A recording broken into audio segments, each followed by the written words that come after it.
فاتحہ۔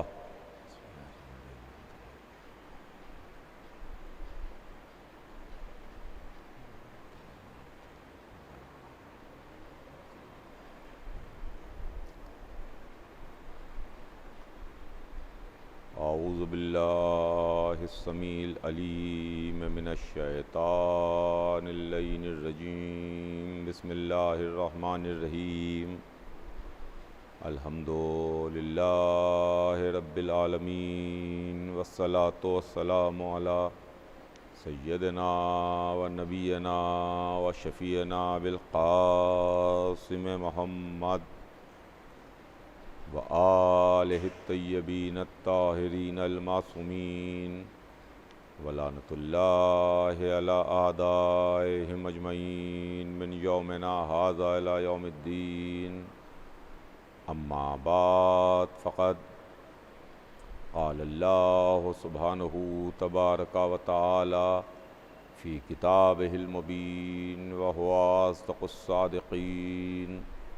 بسم اللہ الرحمن الرحیم، انما یرید اللہ لیذھب عنکم الرجس اہل البیت ویطہرکم تطہیرا۔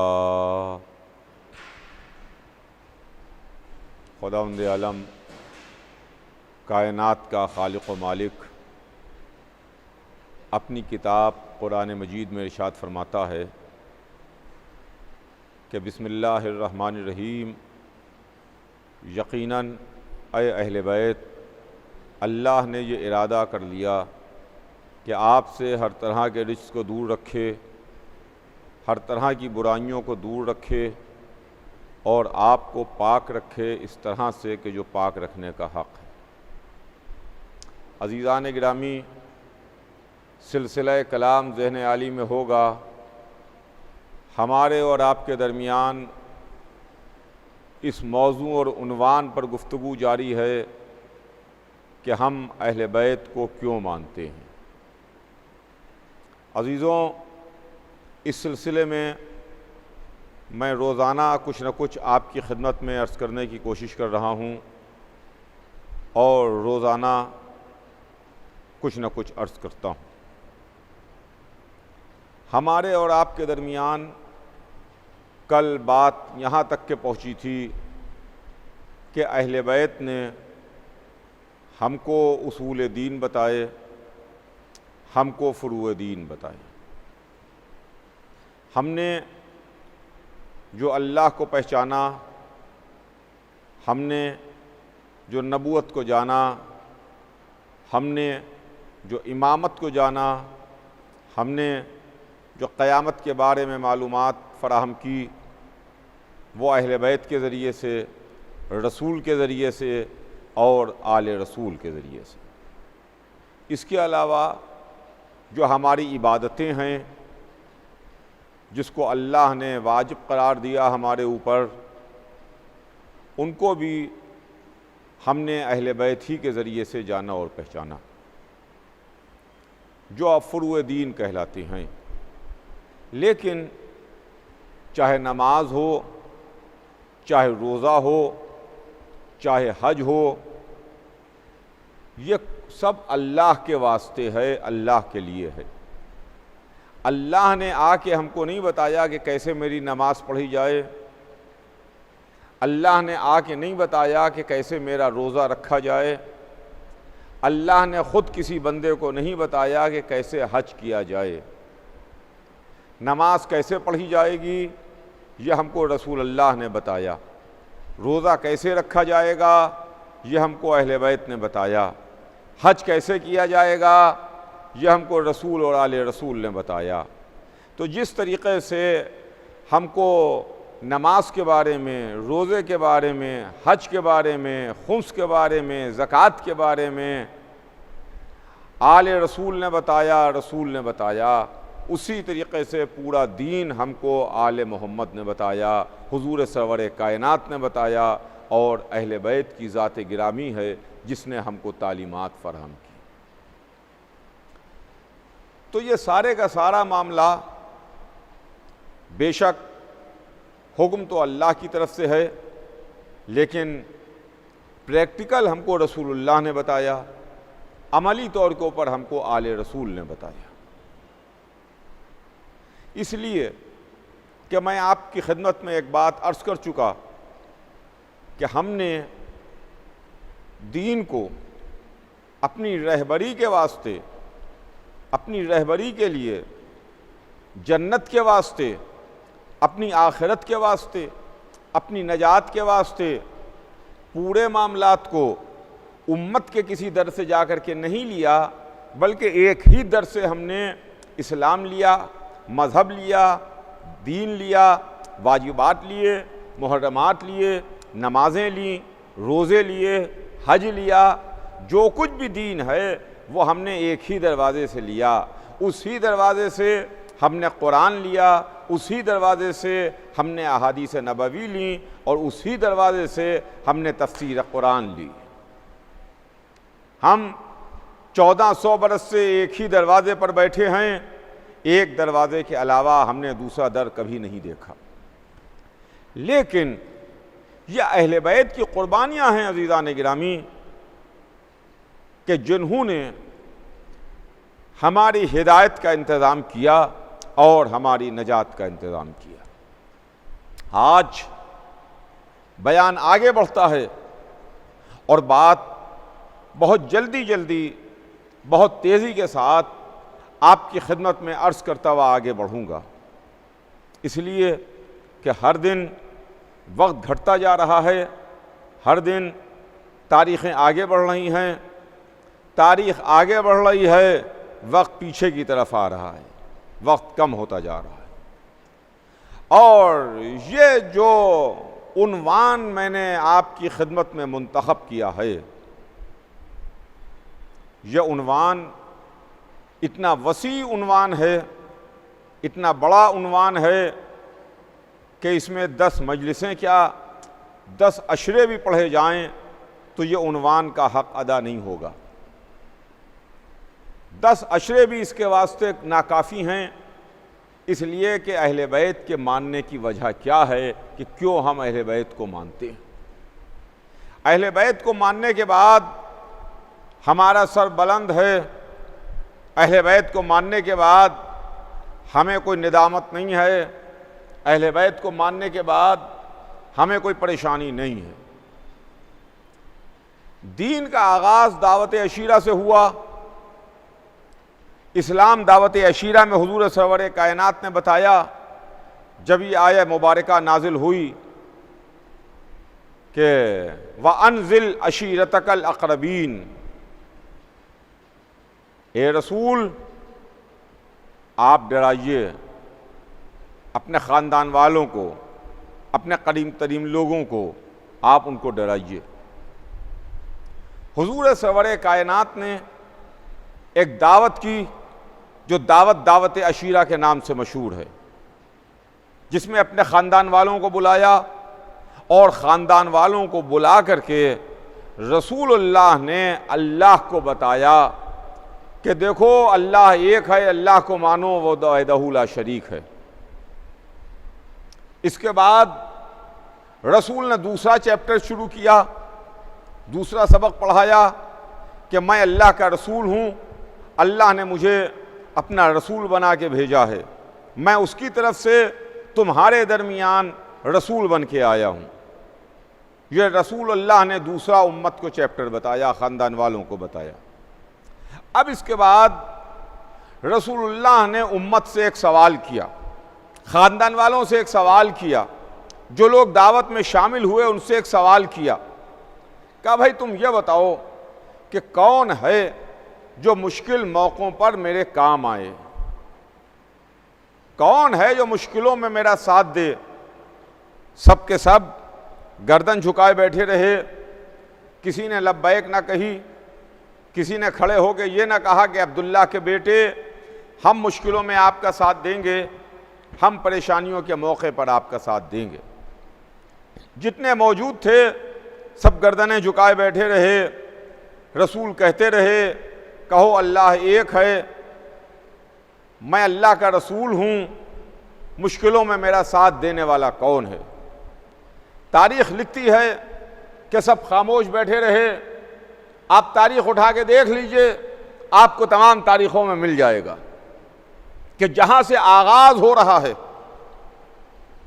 بوڑھے بوڑھے لوگ بیٹھے رہے، خاندان والے بیٹھے رہے، پیٹ بھرے کھانا کھائے موجود رہے، مگر ایک شہزادے نے کھڑے ہو کے نصرت کا وعدہ کیا، اور اس نے کھڑے ہو کے بچے نے کہا کہ میں گواہی دیتا ہوں کہ اللہ ایک ہے، اشہد ان لا الہ الا اللہ، میں گواہی دیتا ہوں کہ اللہ ایک ہے،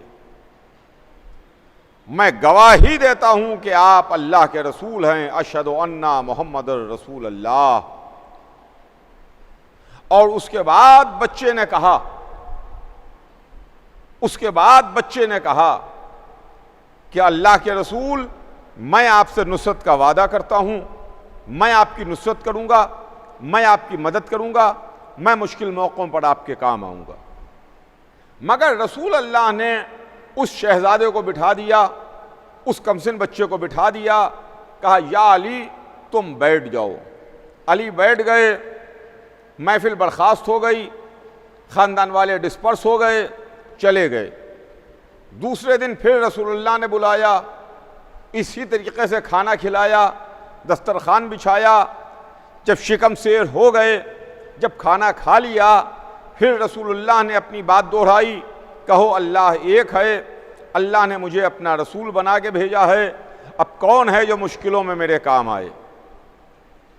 آج پھر سب خاموش بیٹھے رہے، گردنیں جھکی ہوئی تھیں، سروں پر طائر بیٹھے ہوئے تھے، فقط ایک شہزادہ کھڑا ہوا جس نے کل کھڑے ہو کے نصرت کا وعدہ کیا تھا، اس نے آج پھر کھڑے ہو کے نصرت کا وعدہ کیا، کہا میں گواہی دیتا ہوں کہ اللہ ایک ہے، میں گواہی دیتا ہوں کہ آپ اللہ کے رسول ہیں، اور میں آپ کی نصرت و مدد کا وعدہ کرتا ہوں۔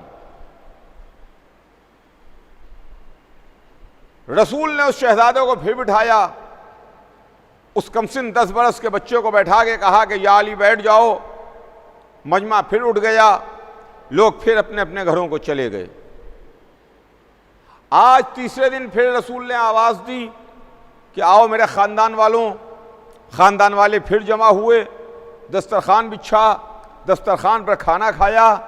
پھر رسول نے کھڑے ہو کے تقریر کی، اللہ کو بتایا، اپنے کو پہچنوایا، اپنا مددگار مانگا، اپنا مشکل کشا مانگا۔ لیکن آج کی محفل میں، آج کی تقریر میں رسول اللہ نے ایک جملے کا اضافہ کیا۔ میں تمام سننے والوں کی توجہ چاہتا ہوں، جہاں جہاں میری آواز جا رہی ہے، جو لوگ مجھے سن رہے ہیں، میں توجہ چاہتا ہوں کہ رسول اللہ نے آج ایک جملے کا اضافہ کیا، اور وہ جملہ یہ تھا کہ دیکھو، جو مشکلوں میں میری مدد کرے گا، جو پریشانیوں میں میرے کام آئے گا، جو مشکل موقعوں پر میرا ساتھ دے گا، وہی میرے بعد میرا جانشین ہوگا، وہی میرے بعد میرا خلیفہ ہوگا، وہی میرے بعد میرا نائب ہوگا۔ تیسرے دن رسول اللہ نے یہ جملہ فرمایا، جو مشکلوں میں میرا ساتھ دے گا، وہی میرا جانشین ہوگا، وہی میرا خلیفہ ہوگا۔ آج پھر مجمع پر سناٹا چھایا رہا۔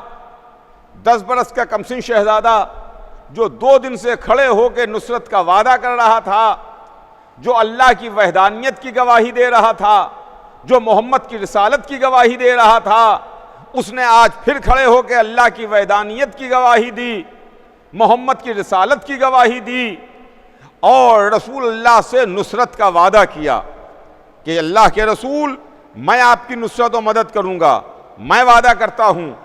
تو رسول اللہ نے علی کو کلیجے سے لگا لیا، علی کو سینے سے لگا لیا، فرمایا یا علی، اب تم ہی میرے بعد میرے خلیفہ ہو، تم ہی میرے بعد میرے نائب ہو، تم ہی میرے بعد میرے جانشین ہو۔ علی تم ہی میرے بعد میرے خلیفہ ہوگے، علی تم ہی میرے بعد میرے جانشین ہوگے۔ رسول نے علی کو کلیجے سے لگایا۔ اب میں آج اسلام کے پہلے دن امت مسلمہ سے ہاتھ جوڑ کے عرض کرنا چاہتا ہوں، اے مسلمانوں، اے اسلام کے نام نہاد ٹھیکیداروں، تم مسلمان ہو، تم اسلام کے ٹھیکیدار ہو۔ آج دعوت عشیرہ کا پہلا دن ہے، پہلے ہی دن رسول اللہ نے اس معاملے کو حل کر دیا کہ محمد کے بعد محمد کا نائب کون ہوگا، محمد کا جانشین کون ہوگا۔ جو میدان چھوڑ کے میدان سے فرار ہو جائے وہ محمد کا جانشین نہیں ہے، جو محمد کی نصرت اور مدد کرے وہی محمد کا خلیفہ بھی ہے، وہی محمد کا جانشین بھی ہے۔ جو رسول کی مدد کرے وہی محمد کا خلیفہ ہے، وہی رسول اللہ کا جانشین ہے۔ اب جانشینی یا محمد کی بحث بیکار ہے کہ رسول کے بعد رسول کا جانشین کون ہے، رسول کے بعد رسول کا جانشین کون ہے، رسول کا خلیفہ کون ہے۔ اس لیے کہ آج امت یہ کہتی ہے، علماء اسلام نے لکھا، مورخین نے لکھا، ہسٹورینز نے لکھا کہ رسول اللہ تو اپنے بات کا انتظام کر کے ہی نہیں گئے تھے، کہ رسول کے بعد کون رسول کا نائب ہوگا، کون رسول کا جانشین ہوگا، رسول کے بعد کون سربراہی کرے گا، رسول اللہ تو اس کا انتظام ہی نہیں کر کے گئے تھے۔ اور اسی انتظام میں مصروفیت کے واسطے امت نے رسول اللہ کے غسل و کفن و دفن کو چھوڑ دیا۔ رسول کے غسل و کفن اور دفن کو چھوڑ کے امت نے اپنا انتظام شروع کیا کہ ہم رسول کے بعد کس کو خلیفہ مانیں، ہم رسول کے بعد کس کو اپنا جانشین مانیں، ہم رسول کے بعد کس کے ہاتھ پر بیعت کریں۔ بھائی رسول اللہ کو یہ سوچنا چاہیے تھا کہ بھائی میرے بعد کیا ہوگا۔ ارے بھائی یہ تو دنیا کا ایک عام انسان بھی اپنے بات کا انتظام کر کے جاتا ہے کہ میرے بعد کیا ہوگا، میرے بعد یہ امپائر ہے اس امپائر کا کیا ہوگا، میرے بعد یہ کاروبار ہے اس کاروبار کا کیا ہوگا، میرے بعد یہ پراپرٹی ہے اس پراپرٹی کا کیا ہوگا، میرے بعد اتنا بڑا آرگنائزیشن ہے اس آرگنائزیشن کا کیا ہوگا۔ ایک عام انسان اپنے بات کا انتظام کر کے جاتا ہے، اور اللہ کا اتنا بڑا رسول اپنے بعد اس کا انتظام کر کے نہ جائے، یہ ہماری عقل میں نہیں آتا۔ سنیے گا عزیزان گرامی، یہ ہماری عقل میں نہیں آتا کہ اللہ کا اتنا بڑا رسول اس کا انتظام نہ کر کے جائے۔ مجھے ابھی وہ میٹر اور وہ چیز ٹچ نہیں کرنا ہے کہ رسول اللہ نے غدیر میں کیا کہا۔ میں ابھی غدیر کی بات نہیں کرتا، ابھی تو آغاز اسلام ہے، اسلام کا پہلا دن ہے، اسلام کا پہلا دن فرسٹ ڈے آف اسلام، دعوت عشیرہ، جس میں حضور سرور کائنات نے فرمایا کہ وہی میرے بعد میرا خلیفہ ہوگا، وہی میرے بعد میرا جانشین ہوگا، جو مشکلوں میں میرے کام آئے میری مدد کرے، وہی میرے بعد خلیفہ ہے، وہی میرے بعد جانشین ہے۔ تو اب علماء اسلام سے میں عرض کروں کہ اے علماء اسلام، اے مفتیان شرح متین، اے اسلام کے نام نہاد ذمہ داروں اور ٹھیکیداروں، کیا آپ نے اسلام کا پہلا سبق بھلا دیا؟ جو آپ یہ کہتے ہیں کہ رسول اللہ اپنے بات کو انتظام کر کے نہیں گئے، اما رسول اللہ نے اپنے بات کا انتظام اسلام کے پہلے ہی دن کر دیا۔ دعوت عشیرہ میں رسول اللہ نے اپنے بات کا انتظام کر دیا۔ اگر آپ دعوت عشیرہ میں مسلمان ہو گئے ہوتے تو کبھی اس طرح کے جملے نہ کہتے، اگر آپ دعوت عشیرہ میں موجود ہوتے تو کبھی آپ یہ بات نہ کہتے۔ ہمیں تو لگتا ہے کہ آپ بعد کے مسلمان ہیں، تبھی پہلا سبق آپ کو معلوم نہیں ہے، پہلا سبق آپ جانتے نہیں۔ پہلے دن رسول اللہ نے مسئلے کو حل کر دیا، جو میرے مشکل میں مدد کرے گا وہی میرے بعد میرا خلیفہ اور جانشین ہوگا۔ علی نے نصرت کا وعدہ کیا، علی نے گواہی دی کہ میں گواہی دیتا ہوں کہ آپ اللہ کے رسول ہیں، اشہد ان محمد رسول اللہ، میں گواہی دیتا ہوں کہ اللہ ایک ہے وحدہ لا شریک ہے، اشہد ان لا الہ الا اللہ۔ آج پوری ملت، آج تمام مسلمان یہی کلمہ پڑھتا ہے۔ دیکھیے ہمارے پاس تو 3 کلمے ہیں، توجہ چاہوں گا عزیزوں، ہمارے پاس تو 3 کلمے ہیں، مگر امت کے پاس، میجارٹی کے پاس 2 کلمے ہیں، لا الہ الا اللہ محمد رسول اللہ، لا الہ الا اللہ محمد رسول اللہ۔ آج کوئی نہیں کہتا، آج کسی نے نہیں کہا کہ یہ تو علی نے اس وقت گواہی دی تھی جس وقت علی بہت کم سن تھے، بہت چھوٹے تھے، 10 برس کا سن تھا علی کا، رسول اللہ کی عمر مبارک 40 برس تھی، 30 برس کا گیپ ہے عمر میں رسول اور علی کی۔ رسول کی عمر مبارک 40 سال جب دعوت عشیرہ میں اعلان کیا، علی کی عمر مبارک 10 برس۔ آج کوئی نہیں کہتا، کسی کے منہ میں زبان نہیں ہے جو یہ کہہ سکے کہ ارے علی کی عمر کم ہے، علی کی عمر کم ہے، ہم ایک بچے کی گواہی کیسے مانیں؟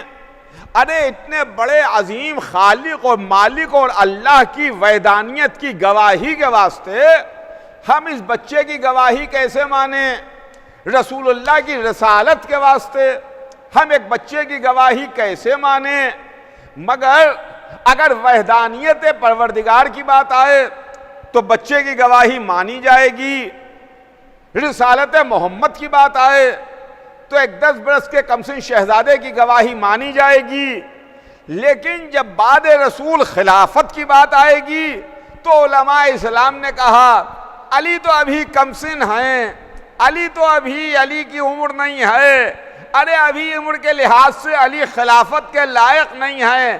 اما علی خلافت کے لائق عمر کے لحاظ سے ہو یا نہ ہو، مگر 10 برس کے سن میں تو اس لائق ہیں کہ اللہ کی وحدانیت کی گواہی دیں، محمد کی رسالت کی گواہی دیں۔ مگر کسی نے اعتراض نہیں کیا۔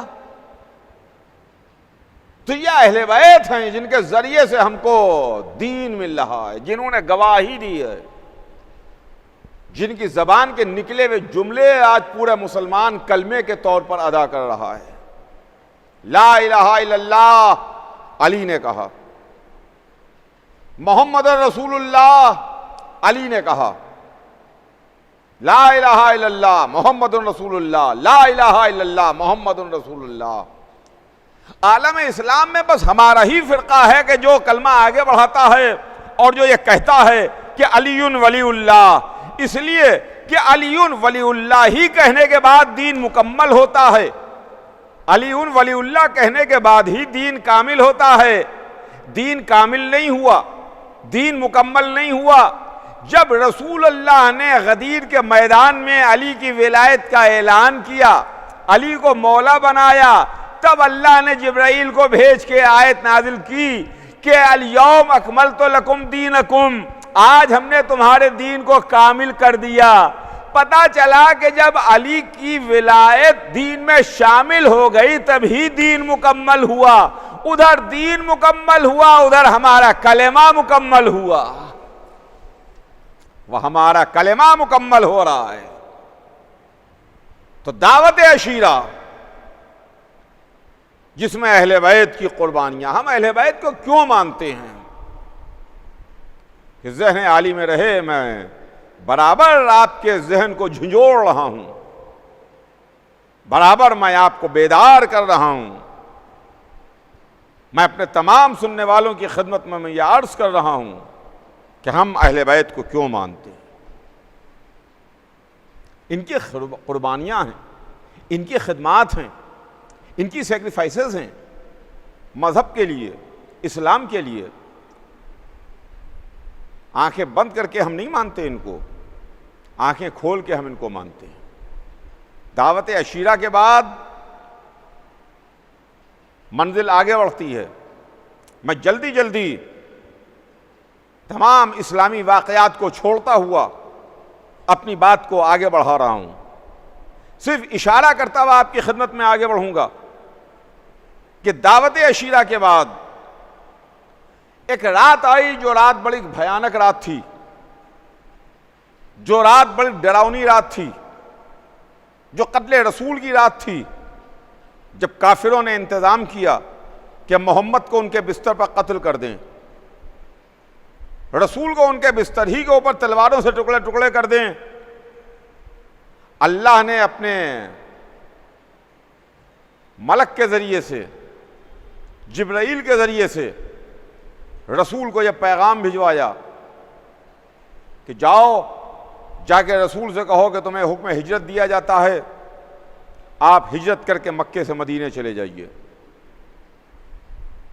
جبرائیل امین رسول کی خدمت میں آئے، تحفہ درود و سلام کے بعد کہا کہ اللہ نے بات تحفہ درود و سلام کے کہلوایا ہے کہ آپ کی قتل کا انتظام ہوا ہے، آپ کے قتل کی سازش رچی گئی ہے، آپ ہجرت کر کے مکے سے مدینے چلے جائیے،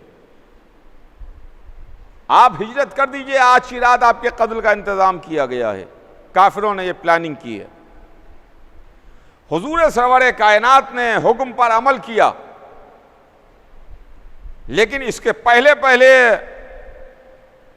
علی کو بلایا اور علی سے کہا کہ یا علی، ابھی جبرائیل آئے تھے، اللہ نے مجھے ہجرت کا حکم دیا ہے، آج کی رات میرے قتل کی رات ہے، کافروں نے سازش کی ہے کہ مجھے میرے بستر پر قتل کر دیں۔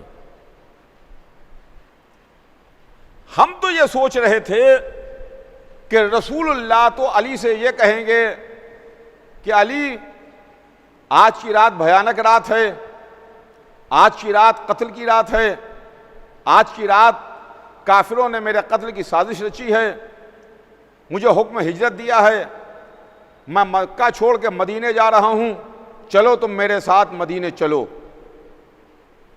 جب خطرہ ہوتا ہے تو انسان اپنے قریب ترین لوگوں کو، اپنے بچوں کو، اپنے بھائیوں کو، اپنے قریب ترین لوگوں کو لے کر کے جاتا ہے۔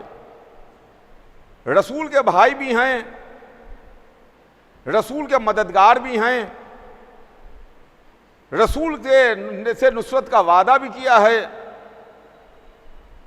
رسول ان کو پال بھی رہے ہیں۔ یا رسول اللہ، آپ علی کو اپنے ساتھ لے کے نکل جائیے۔ مگر ہماری حیرت کی انتہا نہ رہی جب ہم نے یہ دیکھا کہ رسول نے فرمایا کہ یا علی، میرے قتل کی رات ہے، کیا تم میرے بدلے میرے بستر پر سو رہو گے؟ میرے بستر پر سو رہو گے؟ تو علی نے بھی نہ ہاں میں جواب دیا نہ نہیں میں جواب دیا، بلکہ ایک جملہ فرمایا، ایک سوال کیا کہ اللہ کے رسول، کیا میرے سو رہنے سے آپ کی جان بچ جائے گی؟ اگر میں سو رہا تو میرے سونے سے آپ کی جان بچ جائے گی؟ تو رسول نے اس کا جواب دیا کہ ہاں یا علی، تمہارے سونے سے میری جان بچ جائے گی۔ تو تاریخ لکھتی ہے کہ علی نے شکر کا سجدہ کیا اور شکر کا سجدہ کر کے بتا دیا کہ میرا سونا بھی محمد کی حفاظت کے واسطے، میرا جاگنا بھی محمد کی حفاظت کے لیے۔ شکر کا سجدہ کیا، اور ادھر رسول مکے سے تشریف لے گئے اور ادھر علی بستر محمد پر سو گئے، چادر اوڑھ کے سو گئے، چادر اوڑھ کے لیٹے اور سو گئے۔ کافر رات بھر گھومتے رہے، کافر رات بھر گھر کا چکر کاٹتے رہے، کافر رات بھر یہ سمجھتے رہے کہ رسول بستر پر سو رہے ہیں، کافر رات بھر اس میں رہے کہ چلو یہ بستر پر سو رہے ہیں، اب ہم صبح کے قریب گھر میں کودیں گے، کود کے محمد کو ان کے بستر پر قتل کر دیں گے، تلواروں سے ٹکڑے ٹکڑے کر دیں گے اور ہم اپنے مقصد میں کامیاب ہو جائیں گے۔ ادھر رسول مکے سے مدینے کے لیے چلے، ادھر علی بستر محمد پر سوئے۔ عزیزان گرامی، علی کی پوری زندگی میں، علی کی پوری تاریخ میں علی کی زندگی کی ایک ایک رات میں کعبے میں ولادت سے لے کے مسجد میں شہادت تک علی کا ایک رات بھی ہمیں آپ سونا نہیں دکھا سکتے. وہ تاریخ جو ایک ایک لمحے کا واقعہ ریکارڈ کر رہی ہے، وہ تاریخ جو ایک ایک لمحے کے واقعات سنا رہی ہے، وہ تاریخ جو ایک ایک لمحے کو لکھ کر کے ہمیں بتا رہی ہے، وہ تاریخ ہمیں ایک موقع بھی نہیں بتاتی جب علی سو رہے ہوں. علی رات کو غریبوں کی مدد کرتے ہیں، یتیموں کا سہارا بنتے ہیں، بیواؤں کی مدد کرتے ہیں، عبادت الہی کرتے ہیں، یاد خدا کرتے ہیں، رو رہے ہیں، نمازیں پڑھ رہے ہیں، سجدے کر رہے ہیں، عبادت الہی کر رہے ہیں، پیٹھ پر روٹیوں کا بوڑا لاد کے غریبوں کے دروازے پر پہنچا رہے ہیں، مگر کبھی علی سوتے ہوئے نظر نہیں آئے. سوتے ہوئے نظر نہیں آئے. فقط صرف اور صرف ایک ہی رات ہے جس رات علی سوئے ہیں، شب ہجرت علی سوئے. میں کہوں گا یا علی سبحان اللہ سبحان اللہ، آپ نے ایک رات سو کر کے نصیریوں کو سارے معاملات پر پانی پھیر دیا. آپ نے ایک رات سو کر کے نصیریوں کی ساری سازش کو تہ تیغ کر دیا، اس پر پانی پھیر دیا، ان کی ساری سازش کو جڑ سے مٹا دیا. اس لیے کہ نصیری تو کہہ رہا ہے کہ آپ خدا ہیں، نصیری کہہ رہا ہے کہ آپ اللہ ہیں، اور اللہ کی شان یہ ہے کہ نہ وہ سوتا ہے نہ اس کو اونگ آتی ہے. آپ نے سو کے بتا دیا کہ میں بندہ ہوں خدا نہیں ہوں، میں بندہ ہوں خدا نہیں ہوں. ادھر سوئے. ہم یوں ہی اہل بیت کو نہیں مانتے. وہ سو گئے، وہ چلے گئے، اور ایک مرتبہ گھر میں کودنے کی آوازیں آنے لگیں. لوگ دیواریں پھان پھان کے کودنے لگے، اور ادھر دروازے پھان کے دیواریں پھان کے کودنے لگے، اور گھر میں لوگ ننگی تلواریں لے کر کے جمع ہونے لگے. کہ ایک مرتبہ بستر پر سونے والے نے اپنی چادر کو الٹا.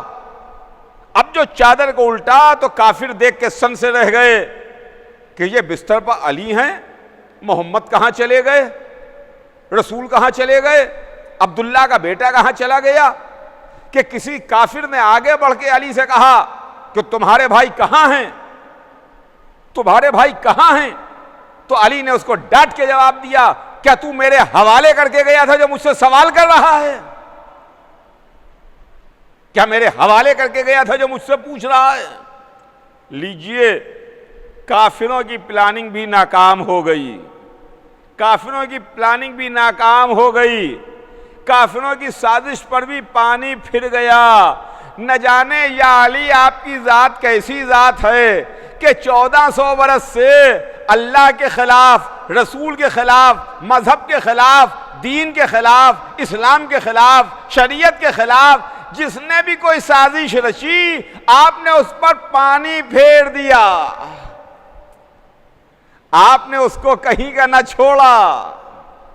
یہی تو وجہ ہے کہ دنیا آپ کی دشمن ہو گئی، دنیا آپ سے خار کھانے لگی. تو یہ شب ہجرت عزیزان گرامی.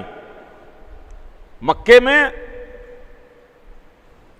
لوگ مسلمان تو ہو رہے تھے، مکے میں لوگ کلمہ تو پڑھ رہے تھے، ایسی بات نہیں ہے کہ سب مکے میں سبھی کافر ہوں، مگر رسول نے اپنے بستر پر سلایا تو علی کو سلایا. یہ اسلام میں اہل بیت کی فداکاریاں ہیں. پتہ نہیں عالم اسلام کو اسے بیان کرتے ہوئے پریشانی کیوں ہوتی ہے، عالم اسلام کو ان تمام باتوں کو بیان کرتے ہوئے جھجک کیوں ہوتی ہے، عالم اسلام کو ان تمام واقعات کو بیان کرتے ہوئے تردد کیوں ہوتا ہے. بھائی جس نے جو کیا ہے آپ کو اس کے بارے میں بیان کرنا چاہیے. انصاف کا تقاضا تو یہی ہے، کوئی کارنامہ میرا ہے تو میرا کارنامہ بیان کیجئے، کوئی کام آپ نے کیا ہے تو آپ کا کارنامہ بیان ہو، کوئی ان کا کارنامہ ہے تو ان کا کارنامہ بیان ہو۔ اب اس کو ہم کیا کریں کہ رسول اللہ کی زندگی میں جتنے کارنامے ہیں وہ علی ہی کے کارنامے نظر آتے ہیں۔ اب بعد رسول آپ کسی کو ہیرو بنا کے کھڑا کر دیں، بعد رسول کسی کو بھی آپ پیش کر دیں، اسلام اس کا ذمہ دار نہیں ہے، ہم اس کے ذمہ دار نہیں ہیں۔ لیکن رسول کی حیات میں، رسول کی زندگی میں اگر کوئی نظر آیا تو وہ رسول کا بھائی تھا جس نے دعوت عشیرہ میں نصرت کا وعدہ کیا تھا، وہ علی تھے۔ اور اس کے بعد مدینے میں ہمیں علی نظر آئے، مدینے میں علی نظر آئے۔ رسول نے مسجد تعمیر کی، جو پہلی مسجد ہے مسجد النبوی،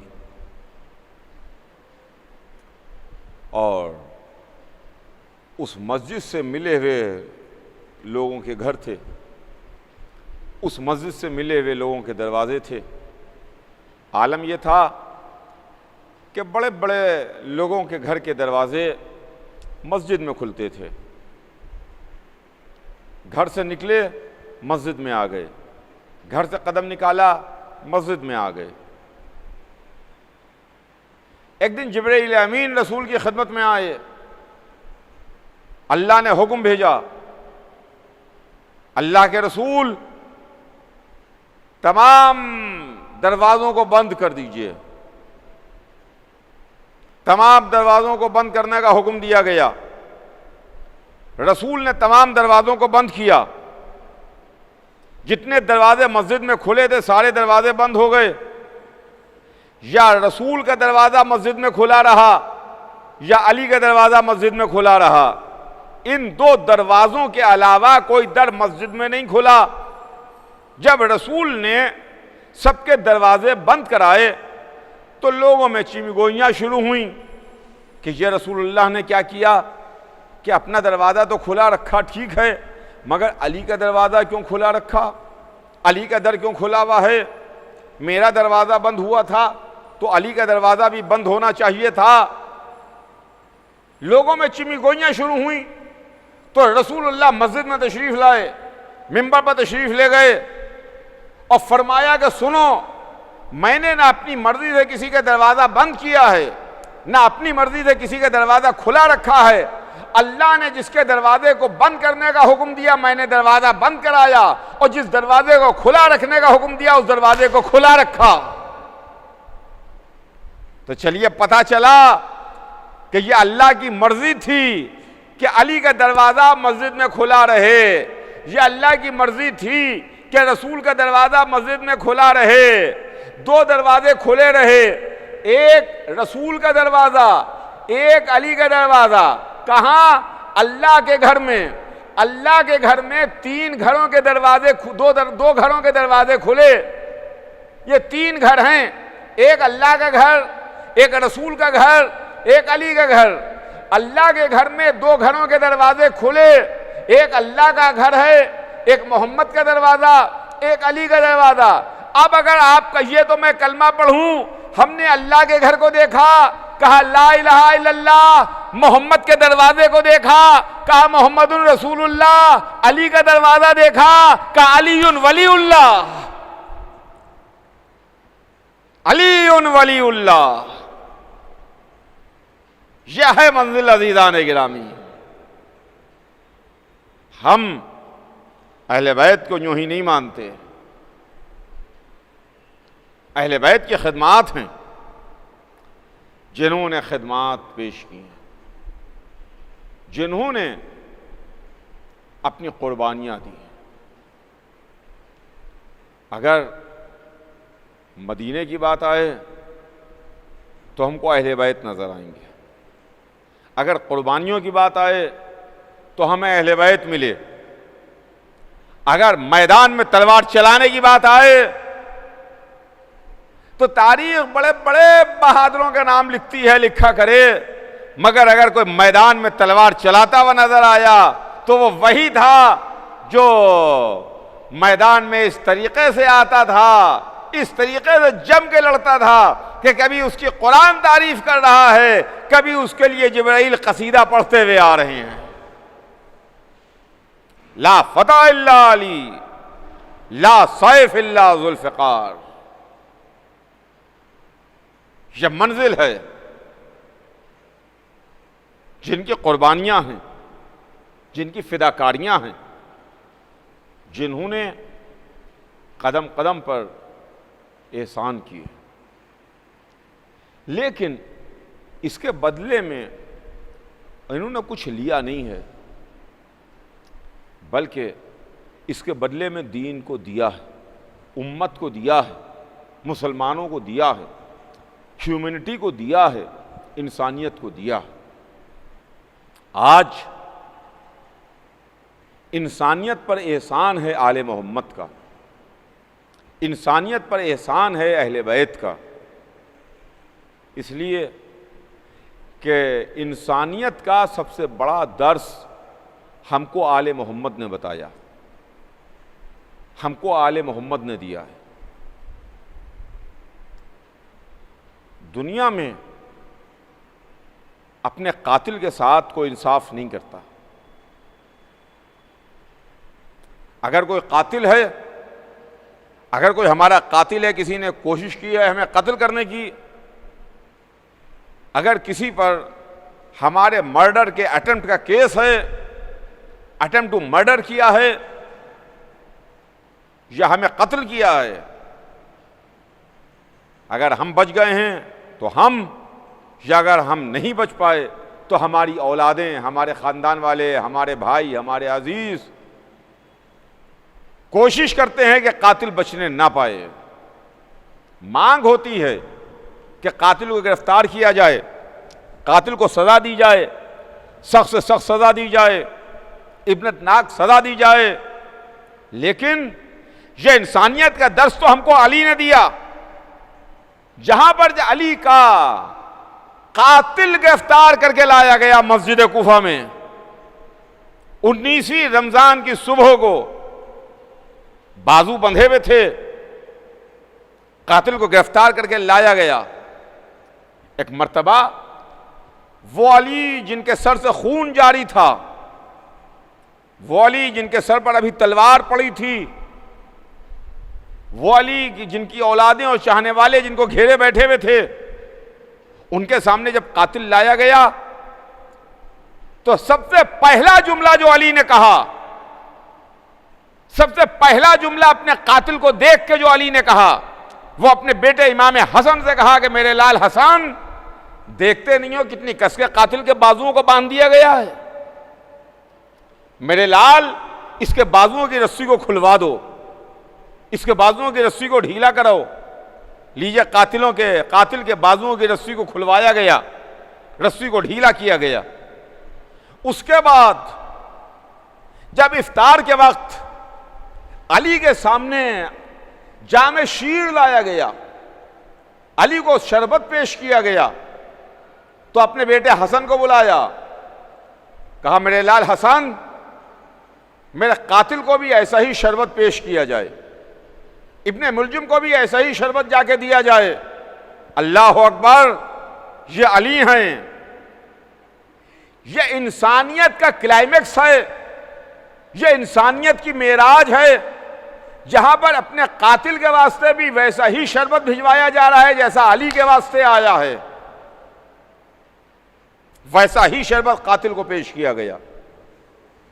اور اس کے بعد جب اپنے بیٹوں سے وصیت کی تو اپنے بیٹوں سے کہا کہ سنو، اگر میں بچ گیا اور زندہ رہا تو مجھے اختیار ہے، لیکن اگر میں نہ بچ سکا، مجھے موت آ گئی، تو میرے بچوں، میرے لال، میں تم کو وصیت کرتا ہوں کہ چونکہ میرے قاتل نے مجھے ایک ضرب لگائی ہے، لہذا اس کو بھی ایک ہی ضرب لگائی جائے، دو ضربیں نہ لگائی جائیں، اس پر بھی ایک ہی وار کیا جائے، اس لیے کہ اس نے میرے اوپر ایک وار کیا ہے، اللہ اکبر اللہ اکبر. یہ دنیا کو انسانیت کا درس بھی آل محمد نے دیا ہے. کیا کیا عرض کروں عزیزان گرامی، اور کیا کیا باتیں آپ کی خدمت میں عرض کروں، کیا کیا آپ کو بتاؤں کہ جہاں اپنے قاتل کو شربت بھجوا رہے ہیں کہ میرے لال میرے قاتل کو ایسا ہی جام شیر پیش کیا. میں کہوں گا یا علی، 40 ہجری کے کوفے میں کوفے والوں کو بلا کے کہہ دیجئے کہ علی کائنات کی اس ہستی کا نام ہے، اس انسان کا نام ہے، اس رحم دل کا نام ہے، اس شفیق کا نام ہے، اس انسان کا نام ہے جس نے اپنے قاتل کو بھی جام شیر بھجوایا. یا علی آپ وصیت کرتے جائیے. جب 61 ہجری میں 3 دن کا بھوکا پیاسا آپ کا 6 مہینے کا پوتا ہوگا، اپنے باپ کے ہاتھوں پر پانی پینے کے واسطے مقتل میں آئے گا، تو کوئی انسان، کوئی شخص آگے بڑھ کے علی اصغر کے گلے میں چند قطرے پانی کے ٹپکا دے. ہاں عزیزوں، یہ چھٹی رات آ گئی. اب یہ وہ راتیں ہیں جس میں ہم ان کا ذکر کر رہے ہیں کہ جو محمد کے باغ کے پھول ہیں. کل زینب کے لاڈلوں کا تذکرہ ہوا، آج ام رباب کے باغ کے پھول کا ذکر ہو جائے. وہ پھول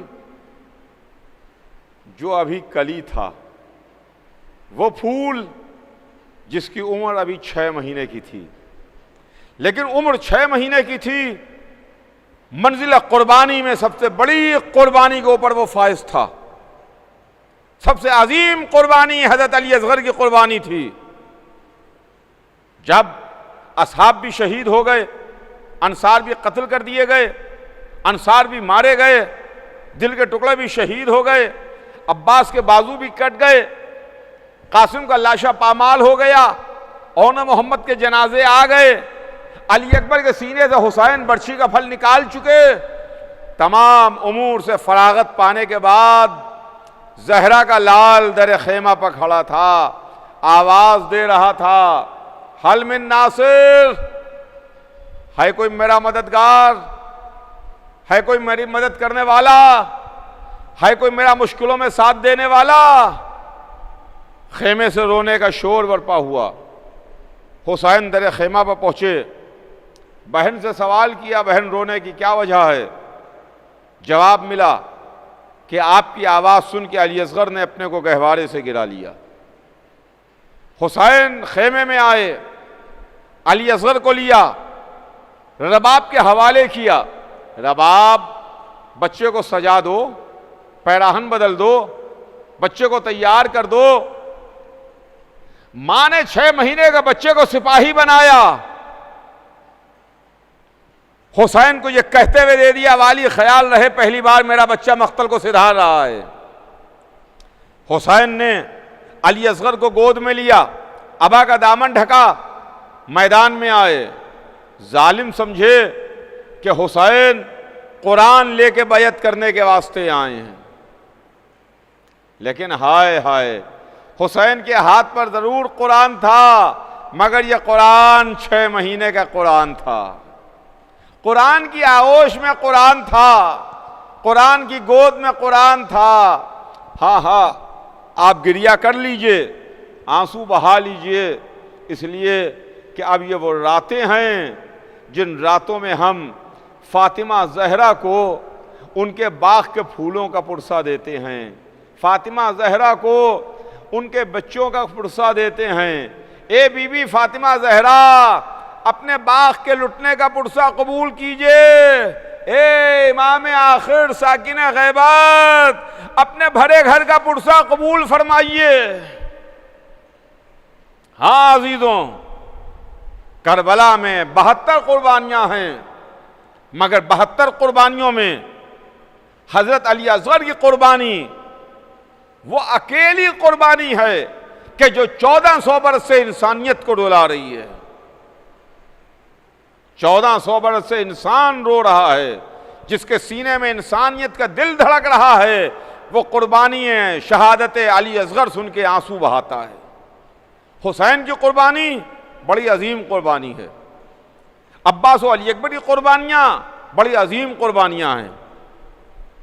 زینب کے لاڈلوں کی قربانی، اصحاب و انصار کی قربانیاں، ایک ایک قربانی، ایک ایک شہادت ہمیں پوری زندگی رونے کے واسطے کافی ہے. مگر وہ جو غیر ہیں، جن کا تعلق اسلام سے نہیں ہے، جن کا تعلق مذہب سے نہیں ہے، جو رسول کو رسول نہیں مانتے، مگر وہ ہیں انسان، ان کے کلیجے میں انسانیت کا دل دھڑک رہا ہے، وہ جب کربلا کے واقعے میں شہادت علی اصغر سنتے ہیں تو تڑپ جاتے ہیں. اس لیے کہ آج کی دنیا دہشت گردی کا شکار ہے. آج دنیا میں بڑے بڑے دہشت گردی کے واقعات ہوتے ہیں، لیکن کیا یہ دنیا والے سن سکیں گے کہ آج سے 1400 برس پہلے سب سے بڑا دہشت گردانہ حملہ کربلا کے میدان میں ہوا تھا، جہاں ایک چھوٹے سے قافلے کو 3 دن کا بھوکا اور پیاسا رکھا گیا، اور یہ دہشت گردی کی سب سے بڑی مثال تھی کہ 6 مہینے کے بھوکے اور پیاسے بچے کو بجائے اس کے کہ پانی پلایا جائے، اس کو تیر ہرملہ کا نشانہ بنا کر کے شہید کیا جاتا ہے. اس سے بڑی کیا کوئی دہشت گردی ہو سکتی ہے؟ حسین نے اپنے ہاتھوں پر علی اصغر کو دکھایا، بلند کیا. ظالموں، اگر میں خطاوار ہوں تو یہ بچہ تو خطاوار نہیں، اسے تھوڑا سا پانی پلا دو. لیکن پانی کے بدلے میں ہرملہ کا 3 بھال کا تیر چلا. ہاں، کیا کوئی کوفے کا والا نہیں تھا؟ کیا کربلا میں کوئی نہ تھا جس نے یہ منظر دیکھا ہو کہ علی نے بھی اپنے قاتل کو جام شیر بھجوایا تھا؟ ساقی کوثر کا بیٹا ساقی کوثر کے پوتے کے لیے پانی مانگ رہا تھا. مگر افسوس، علی اصغر کے گلے پر 3 بھال کا تیر لگا. بچہ تیر کھاتے ہی مسکرایا، اور مسکرا کے بچے نے آنکھوں کو بند کر لیا. حسین نے ایک مرتبہ آسمان کو دیکھا، علی اصغر کی صورت کو دیکھا، بچے کے گلے میں لگے ہوئے تیر کو دیکھا. ایک مرتبہ علی اصغر کے گلے سے تیر نکالا، چند قطرے لہو کے نکلے. حسین نے آسمان کی جانب دیکھا، آواز آئی. زمین کی جانب دیکھا، آواز آئی. وہ قطرے لہو کے حسین نے یہ کہتے ہوئے اپنے چہرے پر مل لیے کہ میں روز محشر اسی عالم میں اپنے نانا سے ملاقات کروں گا، اسی عالم میں اپنے نانا سے ملوں گا. اب 6 مہینے کی بچے کی میت کو کلیجے سے لگائے ہوئے چلے. کیا خوب کسی شاعر نے کہا کہ لاش اصغر لے چلے سینے سے لپٹا کے حسین، اور پیارا ہو گیا یہ پھول کملانے کے بعد. در خیمہ پر آئے، آواز دی رباب آؤ، علی اصغر آ گئے. رباب آؤ، تمہارا بچہ آ گیا. رباب سے پہلے ننھی سکینہ نکل کے آئیں. بابا، کیا میرا بھائی پانی پی آیا؟